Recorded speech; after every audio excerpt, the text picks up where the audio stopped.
Hello, welcome to COCBLOK, the Coalition of Craft Beer Lovers of Kentucky, on this fantastic Halloween. What year is it? 2016. 2016. Today is Halloween. Is it already 2016? I guess. Time flies. I know. So happy Halloween, man. What's up? What's up with you, man? You ready? You see you're in your costume already. Yeah. Who is this supposed to be? Is this Bart Simpson or Donald Trump This or is just how Gloria Estefan? What are you Gloria dressed as? Estefan. I'm actually I'm going trick-or-treating with some of the kiddos tonight, and my little girl's going as Rainbow Dash from My Little Pony. Well, and she's requested that her parents she's requested that her parents follow suit. So my wife is going as a pony, and I got to pick out my pony. So you're a brony. I have like a headdress with like the unicorn horn, and then you're a brony. You're basically saying you're a brony.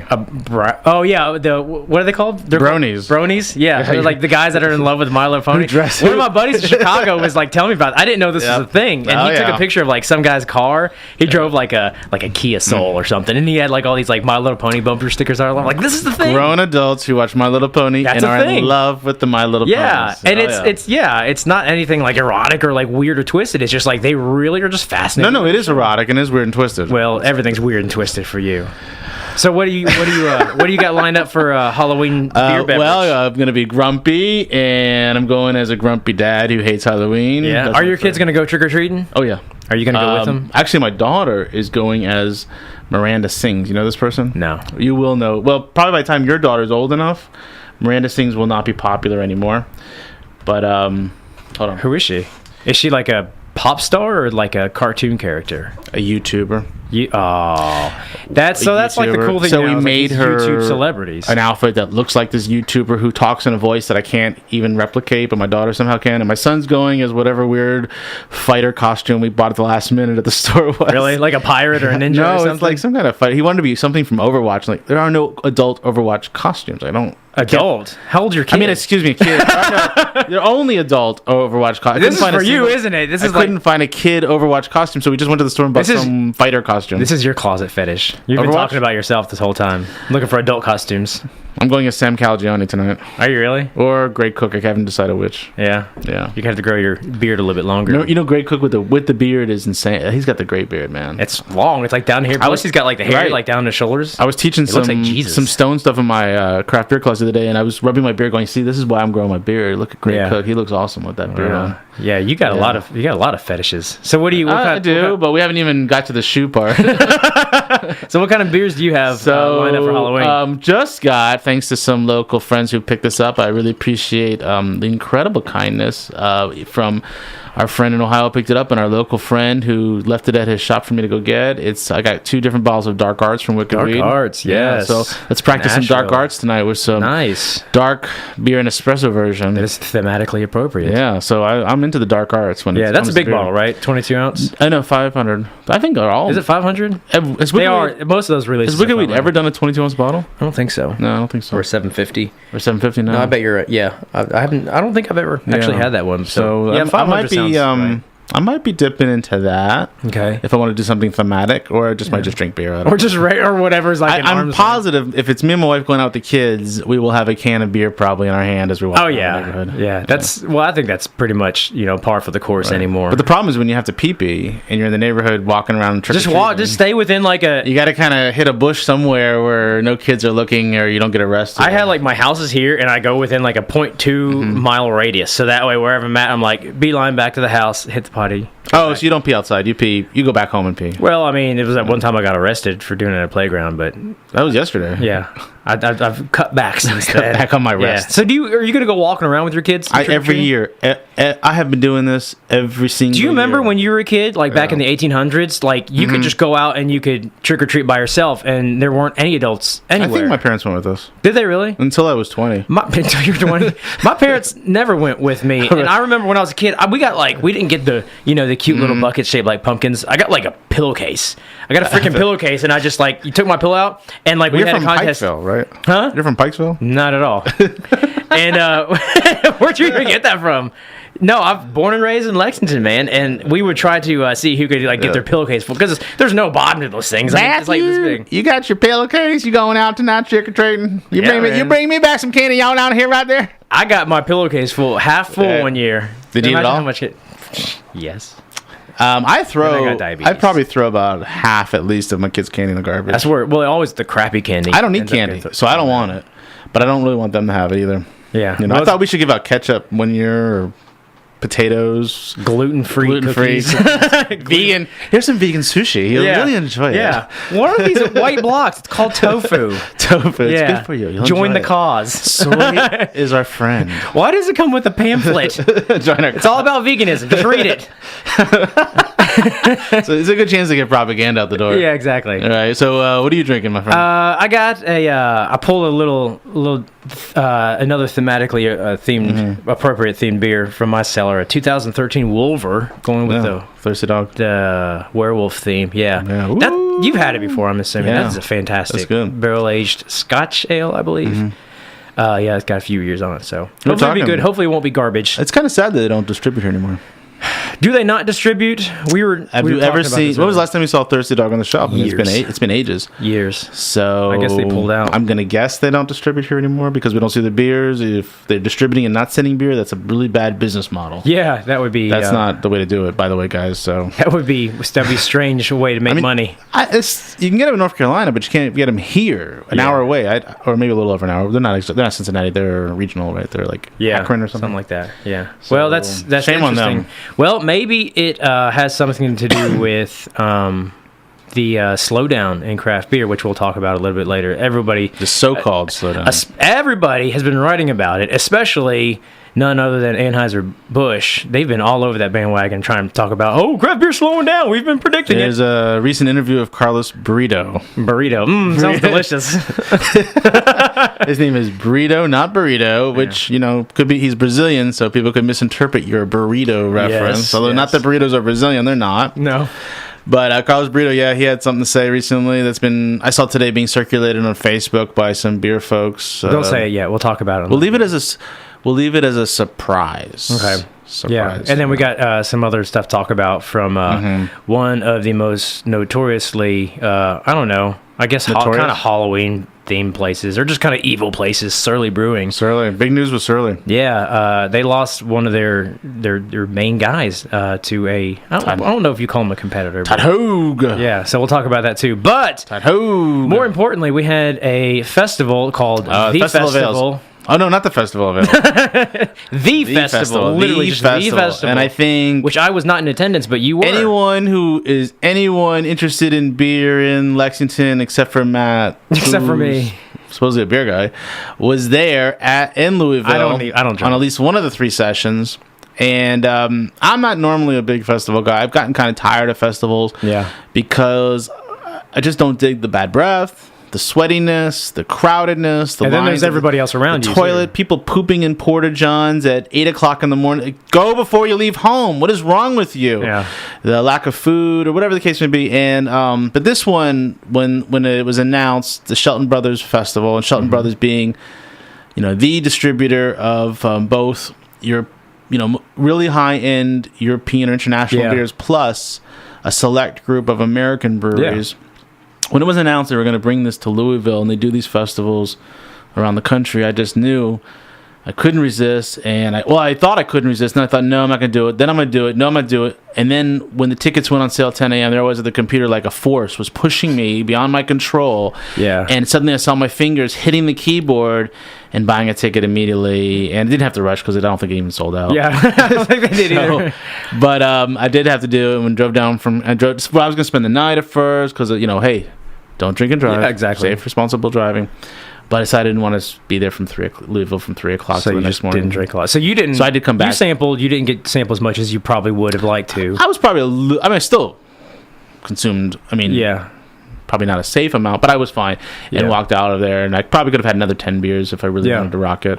But I have to say, just some of the most amazing beers I've ever seen in Kentucky, and maybe in general. And there's still some breweries that I didn't even get a chance to sample because I was busy doing other stuff or going, trying other things, and I didn't want to get wasted and loaded, so I was just moving from place to place, and I didn't even go to the Driefontein or Cantillon lines because they were just... I heard they were ridiculous. They're ridiculous, and I'm sure it was worth it, but I felt in that time I could go sample 2 or 3 other things. Exactly right. And one of the first, first you get in there, and it's like that moment of shock when the gates open. You're like, oh my God, where do I go? What do I do? Is that like when it's wide open and like nobody's actually in line? You're like, what do you do? Right. It's like, and it took an hour to get there, and we wait in the line for 45 minutes to get in, and I know I kind of have to pee, but I can't pee right now. I gotta go right to. I gotta hold it. Oh my god, where's the place? I mean, I must have been Where's there my catheter? like an hour before I realized. Oh, I still have to pee. Go use a porta potty, and I think when I was just walking towards the Jester King. I wanted to try the Spawn so badly, which was their recent sour,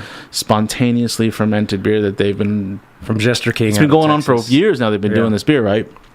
And they had also a fruit version. And on the way there, it's got a monkish, and then saw like, okay, where's monkish out of? California. Okay, they're kind of like that hotness now. Yeah. It's like, okay, is this the line? No, dude.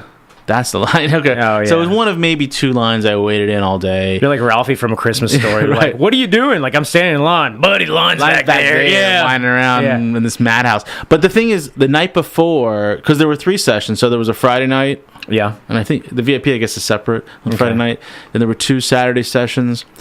And did you go to the early one? I went to the Saturday morning, the 11 to 3. Okay. Which is, for me, the best time to go to one of these things. You know, kind of that midday. Yeah, because day drinking's awesome. Love it. And it's the best. Nighttime's for being on my couch. Yeah. And so, away from all the humans. So, saw the pictures the night before, and they got circulated, and a number of us were like, oh no. Yeah. It looked like a disaster. It looked like so many people. Yeah. And we started to freak out a little bit, and texting a friend who was there. He said, no, it's fine. It's just that it was held at Copper and Kings, which is the brandy distillery in Louisville, downtownish, near Market Street. And the downstairs area was a bit narrow. Okay. So it looked worse than it really was. Gotcha. I remember going to GABF, and it just felt wide open. Like, you could walk. There's plenty of breathing room. You can walk around. They do it like in a huge, convention center, right, in Denver. So there's plenty of room. Now, this looked like, most of the pictures that I saw, it looked like it was outside. Was it not outdoors? It is outdoors. Oh, okay. The downstairs is covered, but it's still outdoors. Okay. I mean, it's still open to the elements. Okay. And then there was an upstairs area where they had others. They had some of the some more international stuff, but also some local stuff. And that had a little more breathing room, and also had real bathrooms up there. So you had space up there to move around and do your thing. And, there were some incredible breweries. Even though it was a bit cramped and crowded and downstairs, it was still fine. Yeah. It was still very doable, very manageable. I would do it again in a heartbeat. I mean, I went from you got the big boys, like you got Hill Farmstead there. You got Jay Wakefield. Yeah. You've got local wonders like Hoof Hearted. You got Second Shift. You've got Trillium. I didn't know a lot of these guys were distributing through Shelton. So they're hooked on the network. That's news to me. 18th Street. Yeah. Boneyard from Oregon. Incredible IPAs. But like the surprise ones, some of the surprise ones to me, like Cloudwater out of Manchester, England. Yeah. A rum barrel stout that was fantastic, but a double IPA that just rivals any American hazy, hoppy New England thing you've ever had. Okay. And it's a couple American breweries that I never heard of, but I guess are in the network. One's called Kent Falls from Connecticut, and one's called the Suarez Family Brewers from New York. And both doing really good beer. And you're like, holy mackerel, who are these people? I've never even heard of them, and they're in the Shelton Network. Yeah. You know, now we're probably not gonna see this festival because they do a different venue every year, right? Or is it every few years? Well, it's been in Massachusetts like more than once, I think. I'd have to actually do some fact checking on that one. Okay. But they do more or less. They'll travel. It's not the same place every single year. So we may not see it again. Or I don't know. For the people that got to go, there's only one Kentucky brewery there, Monarch. Experience. Okay. That's in the network. So that was nice to see them. And I think they enjoyed a lot of visitations from visiting brewers. Okay. Wasn't it Against the Grain not there? Oh, excuse me, Against the Grain. Okay, of course, yeah. I think the worst showing was Three Floyds, just for.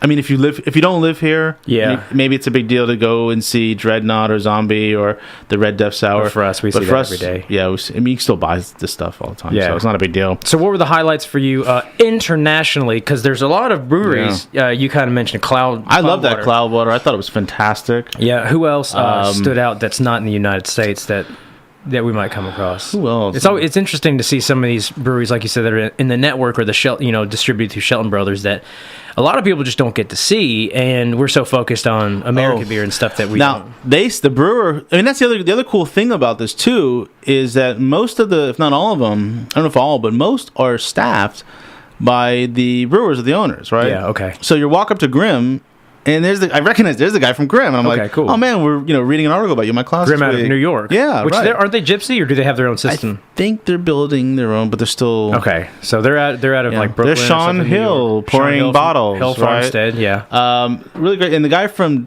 Dieu du Ciel which is in Canada. Yeah, Quebec. Yeah, Quebec, right? Okay, I think Quebec or in Montreal, something right? like that. Yeah, in Montreal. I don't know my Canadian. Canada's like one giant city to me. It's just America. Right? Yeah, it's America's. The Americans who either speak French or put patches on their bags so no one thinks they're American. Yeah, you are self-hating Americans, Canadians. Yeah. So the guy from Dieu du Ciel, who's I think was the brewer, said that the barrel-aged Pêche de Mortel they were serving. Mm-hmm. This is the first time it's been in America. Yes. Yeah. I've heard that. Now I've seen bottles come through here, but regular they came from. They actually people brought them down from. Yeah, and then there's the bootleg. This is the barrel aged version, right? Yeah. And it was really good. That was very tasty. I enjoyed that tremendously. Cool, man. I've heard good things about the that. The Trillium currant. It's called Wild Sinister Kid with currants. Okay, extremely good. So this is sour. Yeah. Okay. And the scratch beers I thought were first time I've ever had scratch. The one side project I got the taste. Line for side project was pretty long at first, and then when I went back again, it was one of those Ferme. I had the blueberry. Yeah, is that blueberry one? Yeah, it was good. When I went down there for that St. Louis tasting earlier in the year, last year, whatever, they had another version of that. I can't remember which one. It actually might have been currants. Yeah. I can't remember. Oh, that was really good. I mean, their stuff's awesome though. Like you go to there's nobody in line at Other Half, and I love Other Half, and their IPAs they brought were fantastic. Very good. You walk up to the brewery, Black Tuesdays being poured, no line. Stuff like that was fantastic. The Prairie Pirate, what is it called? Pirate Paradise. Pirate Paradise. A lot of people were talking about super that. chocolate. Really, really good. I saw a picture posted by our friend Dion in our COCBLOK Facebook group, and he was at the Perennial tent, and he was like drinking a Braxis. Said there's no line. No line. Just walk up and having a Braxis. Yeah, that's on my top 10. When we did the top 10 list, that's on my top 10. I love that beer. That would freak me out if there was no line for Braxis. There was no line. That'd be so cool. Although no one was pouring against no one was pouring Arrogant Bastard. That was sad. Oh darn. But I mean, just look, a lot of fun. You could walk away going, "Oh, I wish I tried that. I wish I tried that." But the truth is, at the end of the day, I was like, "Yeah, this was fantastic. This was a great experience." I was a little nervous about being just a madhouse and a cluster, you know what? But it wasn't. It was fun. So it was a good time. And of course, it feels like when you're walking around, half the people from Lexington, although they probably weren't half, but there were a lot of Lexington folks there. A lot of our buddies and friends. A lot of cock blockers, yeah. A lot of blockers. Cock blockers, yeah. There. Well, that's cool. So it was good. Everybody that I've talked to said it was really good. It was so I wish fun. Honestly, I would have loved to go, but, like we discussed, I can only go to so many beer fests a year, and I got my big one coming up in a couple of weeks. So. Oh, you're going to the Barrel Aged in Chicago? Yeah, I got tickets to that. So yeah, I get that too. That'll be fun. We'll get to compare and contrast notes. Yeah. So, why don't you cue us up? Let's take a little a respite here, and when we come back, we'll talk about the maybe dying beer trend of craft beer, and also some big news from Todd Hoke from Surly. Hello, welcome back to COCBLOK, the Coalition of Craft Beer Lovers of Kentucky on 93.9 WLXU. I am Matthew.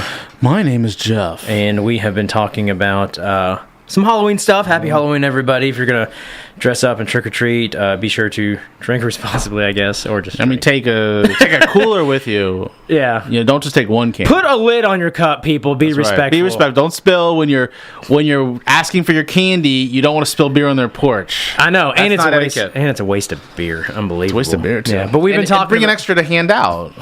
Might run into a parent who's having a lot of anxiety. You never know. Yeah, I've actually already seen some comments on Facebook. People are like, so. Actually, we shouldn't go there. This is public radio anyway. Are you going to a naughty Halloween party later? I don't know. No, I'm not at all. I work too much. But we've been talking about the festival over in Louisville, Kentucky that just happened this past weekend from the Shelton Bros distribution company who distribute beer. And Jeff has been talking about the good things. It's awesome. Love to see some of those folks here on regular distro, but who knows? Yeah. I know a couple have supposedly, the rumor has it, are thinking about it. So we'll see if they make their way out here. Okay. Well, cool deal. Well, if they distribute through Shelton, shouldn't technically we be we should have access to all of them, assuming they want to sell it here, right? If they can, well, it depends on what part of the network, I guess, and it depends on how much they're sending. How many pallets, how many this, how many that. But I mean, numbers aside, then they have to get the license to distribute. So there's more. There's a little more to it. Yeah. Okay. I don't think Shelton takes every single thing in their portfolio and puts it in every single state. Yeah, but could they? The people who could answer that question would probably be Shelton Brothers. So Shelton, if you're listening, give us a call at. But I don't know. I mean, if Hoof Hearted is somehow, or I don't even know. I mean, was every brewery? Have they signed a deal with Shelton Brothers? That I'm actually not sure. Has Trillium and Hoof Hearted signed a deal? I don't even know. Well, it's like I said earlier. I didn't know people like Monkish were going through Shelton. The thing about Trillium too, I think I've read the stats, is that 90-something% of their beer is sold at Trillium. Yeah. So even if they're sending something out in the Massachusetts area, they're not sending a lot just in that state. No. And they're not sending beyond the state. And Hill, only sends, when they send outside of Vermont, it's only a little bit to New York and a little bit to maybe Massachusetts. Yeah. That's it. It's usually, and it's all draft and stuff. Yeah, so it's not like suddenly they're going to be like, well, we do have this keg of Arthur. Let's just send it to Lexington. No, exactly, happen, But it kind of makes you wonder, like, okay, so then are they distributing? Why are they on board with the distributor? You're like... I mean, I guess if everybody's got this 3-tier system in place, then you got to sign up with somebody. Well, if you do want to send kegs out, you're not going to self-distribute in a place that allows you to. But the places like Against the Grain and Prairie and some of the other people have signed up because they want to just, Shelton distributes all across the country. So when you sign up with them, it's like, well, we're on board with them. Now we're nationwide, more or less. Even Against the Grain's not in every state through Shelton or in select states. As soon as they started up, it's like, boom, and then they got this footprint. Some states. Yeah, they have a footprint, a little bit in a lot of places. But you go through like Kentucky Eagle, for example, you're not going to get nearly as far. You don't have the access to the bigger network. No. But it just means you're not going to send a ton either. You're going to send a little bit, and a little bit will be in a lot of places. Yeah. Well, that's cool. So you had a good time. Everybody I saw that went had a good time. Good time by all. I missed it, unfortunately. I got another beer fest coming up. We'll talk about that. You were in the badminton tournament. The badminton tournament. Yeah. I was in the good-minton tournament. The good-minton tournament. I was in the great. And you'll tell us about what Chicago was like. Yeah, that'll be fun. But just drinking barrel-aged beers, you'll probably be vomiting all over. I'm gonna have about like 30 minutes into it. I'm gonna just be on the ground like, whoa, take me home, Kendra. But there's some news that's kind of been floating around. We were talking about all these people that are distributing now. We have over 4,500 craft breweries in America alone, which is just exponentially grown over the past 5 or 6 years, 10 years, something like that. We have so many now. A lot of people have. Is that? What is that even? I'm giving you a little Halloween background to what you're saying. Is that Fat Albert? Just give me a little Halloween background. Not only is it like inopportune, but it's just like it's no relevance. All right, well, I'll wait. I'm glad you. We're scary music. 50% of the people that are listening just turn it off. They're like, really? We're scaring you. No, this is real. This is a Halloween show. Man. Yeah, it's a Halloween show. So let's play random. So yeah. So anyway, now I don't even know what I was talking about. Holy crap! You're talking about Surly? No, we're talking about the bubble. The bubble, the craft beer bubble, the so-called craft beer. So everybody's been talking for a long time about how the bubble's gonna burst or deflate or something like that. There's so many breweries, you can only handle so much supply, and the shelves are getting stuffed. Well, now some studies and some articles are being written, and people are talking that the craft beer trend is slowing down. I don't think it's like in the negative like macro or big beer has been, but it has been slowing down, which is honestly it's foregone. It was going to happen eventually, and I guess it's happening now. But what I think is funny is like the biggest proponent of this news, the slowdown, of course, is Anheuser-Busch, and they've been all over this, posting all kinds of stuff. The other thing you have to put a little critical perspective on it. So when they're talking about a slowdown, and there are 4,000 breweries, over 4,000, over 4,000. What they're really talking about is a slowdown in sales among just a few breweries, which are the big breweries. So they're saying if Sam Adams is down, if Sierra Nevada is slightly down, if Stone's down, if New Belgium is down, and if the Shoots are down, then their sales are so huge. Just think about Sierra Nevada alone, that then it's a slowdown. But the fact is that for every other little brewery, it's not necessarily a slowdown at all. Matter of fact, if they're selling 90% of their product outside of their tap room, they may be experiencing great growth. And I believe you. And I think what you're saying is right. I haven't seen any definitive evidence, but what you're saying, it's cumulative. Almost, they're talking about the whole picture. Yeah, they're taking craft beer. Right. There's two entities at play here. There's big beer, which are the Miller Coors and the Anheuser-Busch's and stuff, the huge companies that produce, over 6 million barrels or something like that a year of beer. and then you got everybody else's craft because they produce less than that. So they grouped everybody into two groups. Big beer has been declining slowly, but for a long time. Big beer sales have been down. Craft beer has been up, and now they're starting to kind of flatten out a little bit. But the biggest representation of craft beer are, probably 80% of that group are, a handful of brewers. Yeah, it's like like 5 or 6 brewers. If craft beer is something like 12 or 13% of the entire, or even let's say 15% of the entire market, which I'm not so sure it really is. Yeah.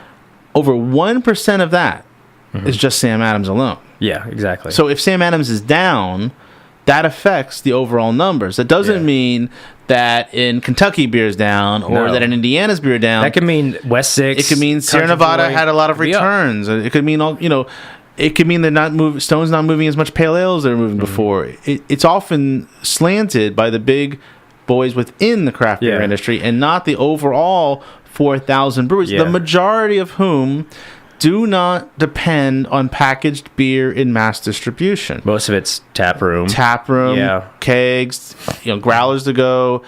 They're just not selling, and if they are selling packaged, it's not nearly the level of a Green Flash or Deschutes. If you remove the labels of big beer and craft beer, and you remove, the threshold that we attribute to them, over this many barrels, 6 million barrels, under, which is a Sam Adams number, the 6 million set for Sam Adams, and I know they set that, which is annoying, but let's say you just number the breweries by sales. Okay, obviously big beer is going to be at the top, and the different breweries are going to fall under, and they're all following. It sounds like it's kind of this trickle down effect, and it's just starting to hit the bigger breweries, and then now it's hitting the bigger craft breweries, and just kind of working its way down. So it's more of a, what is it?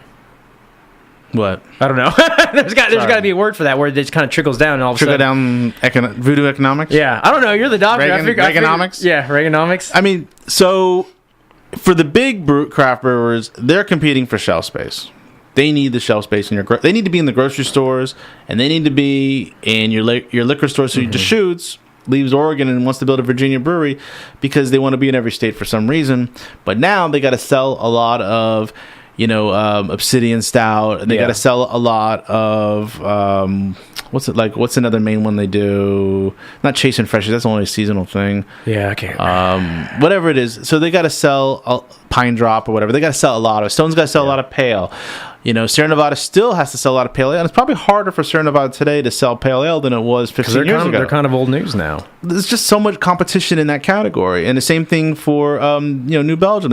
New Belgium still sells a lot of fat tire. I mean, what was that thing like? I forget, it was 10,000 or whatever cases when they went to New York. In the first week alone, they sold a fat tire. Yeah, they still sell a ton of it, but it's harder. Yeah, it's more difficult now when there's so many choices. So when Carlos Burrito of InBev there's an interview, I forget what the publication was, it's circulating on Facebook, says the average craft consumer today is tired of choice. I don't buy it. What do you think of that? I don't buy that for 1 second. Matter of fact, if anything, we like choice. Mm-hmm. We like variety. We like to go in and say, what's new today? That's the whole craft beer complaint, in fact, from a lot of brewers, is that if I don't keep producing something new, people get upset and bored with the product. They'll return again and again to Oscar Blues Pale Ale, but at the same time, I mean, that's an interesting model too, because they don't have a lot of variety in their portfolio, but they still want something here and there that's new. Yeah. They want some. Founders wants to keep putting out a few new things here and there. Bell's tries a little bit to put, but they're not putting out tons of new things, but they still put out some new stuff, and even Stone does. Yeah. Because they want to keep the consumer interested in their brand. And first and foremost, obviously, if someone from Anheuser-Busch is kind of comment on it, they're immediately biased. So anything they say is, they've been living. If you say that consumers tired of choice, that's kind of a slap in the face. That's saying like people want to assimilate to the system and they want to have their freedoms taken away from that. That sounds ridiculous when you say it out loud, and I'm kind of surprised that you can say InBev is living in a bubble for a long time, at least in a public bubble, in which they refuse to admit that almost 15% of the market has been taken away from them. Yeah, exactly. And they're just like, it's going to come back because people want us to tell them what to drink, when in reality I think the opposite's true. And I was actually having a conversation with our good friend Kevin Patterson over the Beer Trap, and he works in the craft beer retail environment on a daily basis, so he knows better, and he's been doing it for years, and he's been seeing the same kind of trends, and he agreed with a lot of the sentiment out there without actually looking at hard numbers. But he said something interesting. He said, from what I've seen nowadays, it's better to be new than it is to be good. People want new. They want choice, but they want new choice. There's excitement. Yeah, they like to see the new thing. Right. They want to see what the new kid on the block is doing. They want to see the next best thing. And I think that is what has really been what has pushed so many brewers to come out and, start business. All the nano breweries and the micro breweries, and anybody can do one out of their garage now. You just need a system in like a few grand, you know what I mean? Are you going to make money? Probably not for the next first 10 years or anything, but people are pushing that because they want the next new thing. But again, if, and I don't know what the exact numbers are, let's pretend 8% of people who drink beer in Lexington, Kentucky prefer to drink what we call craft beer. Yes. That means I'll do the math. I don't have a PhD in math, but I'm going to carry the 1, add the 7, subtract the 4, and divide by 9, and that means 92% of people who drink beer in Lexington, Kentucky do not drink craft beer. So I understand, like, if I have a bottle shop in Chevy Chase and I forget, about 8 taps or whatever, something like, how many taps do they have there? Where? At Beer Trap. Oh, I think it's 8 or 10 or something like and that in the last few years, there have been breweries opening. 12, anyway. There have been a few more tap choices around town. If the number of craft beer drinkers is stagnant at 8%, then it's more difficult because that 8% has to be shared now, among 10, 12, 13, whatever places. Yeah. But if that 8% is growing and doubling, it's okay because there's enough people to go around who want to just hang out and have a beer. I'd be interested to see if if somebody has aggregated some more numbers on, like what we discussed, what the sales volume difference is, or like, the different breweries based on sales volume. Because I think a lot of these smaller guys that are taproom only, I see a lot of them actually still doing really well. And I think it kind of goes, lends credence to your idea that what we were discussing, that people do want more choice, because a lot of these places are putting their best stuff on just on tap. And you look at the shelves. I used to go to Liquor Barn, for example, right by where I live in Hamburg, and I swing through there twice a week at least, and they do like they pick the singles, right. And you get you can make a 6-pack or whatever. After doing that for 6 months or something, I've tried everything. It runs dry. There. Yeah, seriously. And we talk about how much beer we have available, which is quite a lot. Everything on the shelves, honestly, it's not growing at the same level that the breweries are. Again, well, two things for me. One is that. And I can't compare this to every state. I don't know the exact numbers, but to most surrounding states, we have what seems to be the fewest amount of Kentucky, state breweries packaging. Yeah. Go to Tennessee, North Carolina, South Carolina, Indiana, and it just seems like almost every brewery is putting out some kind of packaging.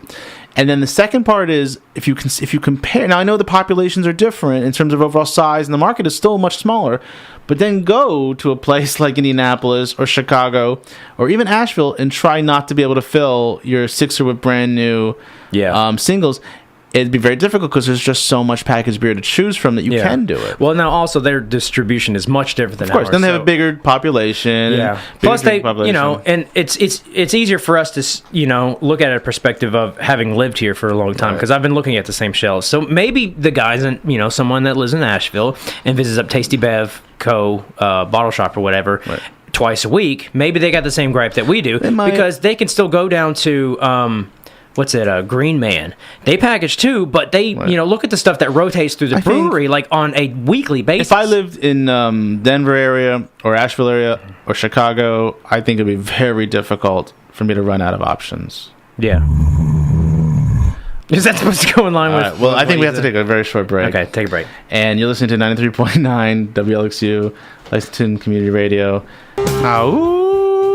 It's a classic Halloween song. Yeah, welcome back to COCBLOK, the Coalition of Craft Beer Lovers of Kentucky on 93.9 FM WLXU. You got Jeff and we got Matt here. We've been discussing the, declining sales trend in craft beer, having a really interesting discussion, in my opinion, on... Unbelievable. And Jeff keeps playing these stupid sound bites that have no relevance. It's Halloween. Get in the spirit, man. You're putting me out of the spirit. Why? I just want to start drinking now. It's Halloween. It's time to scare people. It's so scary. But speaking, I don't know if you want to talk about the last... we'll go to the last thing. Because it's also two Halloween, I think, kind of centric breweries in the sense of their labels are always kind of scary and intense. Well, one of the more prominent breweries in America. They don't distribute in Kentucky, but everybody has heard of them for the most part, especially if you're into beer. Surly, out of Minnesota, Minneapolis, the Twin Cities, They've been around for over 10 years? At least 15 or so, I think. 10 to 15 years. They're one of their main guys. No. Yeah, I'm trying to think what the last anniversary was. Yeah, it's got to be. It's been a long time. Maybe not 15, but very popular, making a lot of beer. Really earned their namesake. Their main guy, Todd Hogue, which was had been there for over 10 years. I guess since the beginning. Yeah, because he was brewing at Rock Bottom in Minneapolis. Yeah. When Omar, I think, met him and said, "Hey, man, I'm going to start a brewery. Yeah. Do you want to come and brew for me? You're a really good brewer." And that's the thing about Rock Bottoms, right? The brewers can do their own thing every now and then. And he was right there. Yeah. So they started it from the beginning, kind of were hand in hand, had a direction they were going, which was being surly. Being surly, furious. Yeah, exactly. They make a lot of great beer. Well, I guess their direction kind of differed at some point. And Todd's wife, was it Linda? Is that her name? I think so. She ended up she had a successful cafe. This is what I learned. Right. She shut down her business so she could work with Surly, and I guess she was heading up or part of like the food part. Where they have the restaurant. I only went to the old one where you had to sign up to do tours, and you got a little tour of the facility, and you couldn't. They didn't sell beer, but they gave you like 5 samples if you were on the tour or something like this. And since then, they've opened up this enormous, which I would love to visit, restaurant. Yeah, that just looks amazing. And I assume she was affiliated with that. I think so. Some capacity. Well, they ended up. She was there for years, and they let her go. And according to them, the Hogues, they said there was really no warranted reason for it. Todd apparently got a little, I don't want to say offended is the right word, but he got a little apprehensive. So. Yeah, fired my wife. But also, I think he feared for, this is how they're going to treat her. He apparently he had no stake in the business. He had no ownership. That's the issue. He had no right and no clout with Surly. So it kind of became a question like, what exactly am I doing here? And he said, kind of mentioned that they were going in a different direction than what he envisioned, but he's not the owner, so what can he do? So he announced he was leaving not too long ago. Maybe it was like a couple weeks ago or something like that. Well, it just came out recently that the guys down northeast, they over at Three Floyds. Indiana is south of Minneapolis. Yeah, but just a little geography lesson. Yeah, but they're also like right in but Chicago, to the east. So yeah. it is. It's south. Is it east or southeast? It is. It's south of Minneapolis, and it's to the east. Munster is Munster, which is a great name for Halloween. Munster, although it's spelled more like the cheese. Yeah. Munster. Anyways, right, so they reached out to Todd Hogue, and he's joining their team. Him and his wife Linda. Yeah. And hopefully some big things going to come out of them. That's going to be insane. And he said he's not going to be head brewer, and he's not replacing the head brewer, but they're going to work together. Sounds like he's going to have a lot of creative input. And from his this is a guy who's doing some really great beers at Surly. Yeah. What's your opinion on this whole thing? My opinion is this is where I think I understand if you own a brewery and you invested a lot of capital into the brewery and you hire someone to brew for you, that in the beginning, you can't really say to that person, look, here's 50% of my company because you put all the money into it. On the other hand, if you've got a brewer whose recipes and whose talent is getting you sales, at some point, you're going to have to rethink the equity structure and the partnership structure. Now, if you look at the Steve Wagner, Greg Cook story, they came together like that. Right off the bat, they were equal partners. Yeah. And Steve was going to do all the brewing, and Greg was going to do the business part, and they were partners. But they both had a vested interest. So I don't know entirely how much capital they each put into the company or how much they borrowed. But they were also both financial partners. True. Yes. I think if you have someone whose talent and their recipes are getting you to where you want to be and getting you and helping you succeed as a business, you really have to. If I were the owner, I would think it's particularly in this situation when this guy has been doing so much for my business and is really a face in some ways of my business, I would be thinking, okay, let's talk partnership. Let's talk some equity in the business. So I don't want you to go. Now, if you look at the New Belgium example, very different because they said at one point. What's the New Belgium example? So New Belgium said at one point,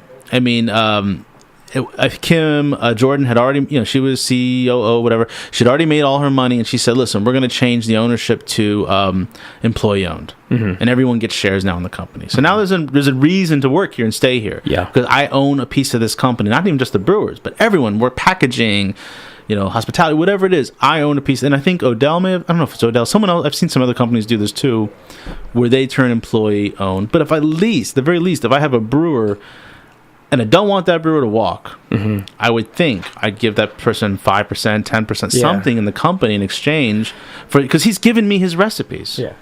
Now, I think what you said right there is the secret word of the day right there is, did they want him to walk? Well, because we've heard one side of this, and the side is coming from, the leavee, the guy that left, and we got it from his perspective, which you got to give him. I haven't heard Shirley's side. There's also two sides to every story. Now, from a business perspective, if I was the owner of this place, there's a lot of things I have to consider. How much, are they making of him? Well, that's true. Is the direction they're going to go, do they need him? Are they going to continue to, who knows? Maybe they were paying him $200,000 a year. Well, I doubt that. I'm just saying, this is hypothetical example, Maybe they're giving him an inflated salary for something where his position and his role has actually been declining in the business. We don't know. And maybe the way they're going, maybe their fan support or their consumer support is saying that we want you to go in this direction. It could be you get to a point you think, you know what?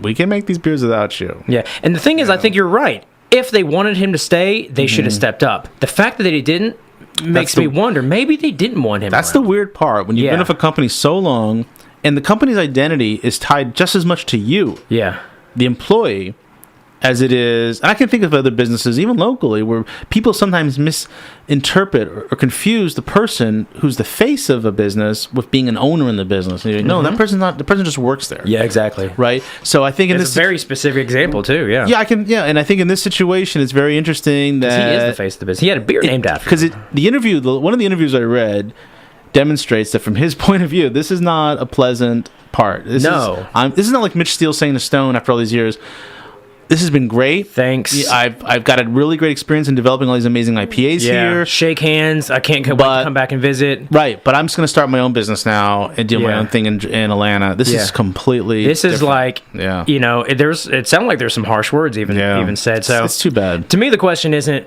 why didn't they make him stay?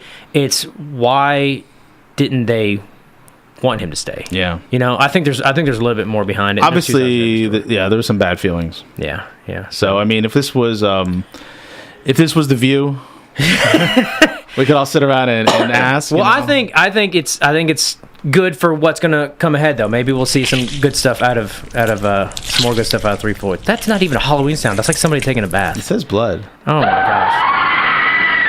Sounds like I stepped on a sponge. No! Are we scaring anybody out there? Oh my gosh. I don't think so. I love how effectively and quickly you can kill the mood at this show. All right, I'm done. You're done? I think we've said a lot. Maybe too much. I can't wait to get sued on public radio for stealing something from Howard Stern. This has been the Halloween edition with the 3 Floyd Surly, some of the most Halloweenish of all the breweries. Recap. Winish. And if you go out tonight and trick or treat, just make sure you bring a beer with you, or bring a few for your neighbors, and that's the social way to do it in today's digital age, where no one talks to each other. But don't break the law. I don't even know if you probably not public drinking is not allowed. Yeah, that's kind of why I cut it out. Don't do that. Anyway, don't do that. Don't listen to me. And this has been Lexington Community Radio 93.9 FM in beautiful Lexington, Kentucky.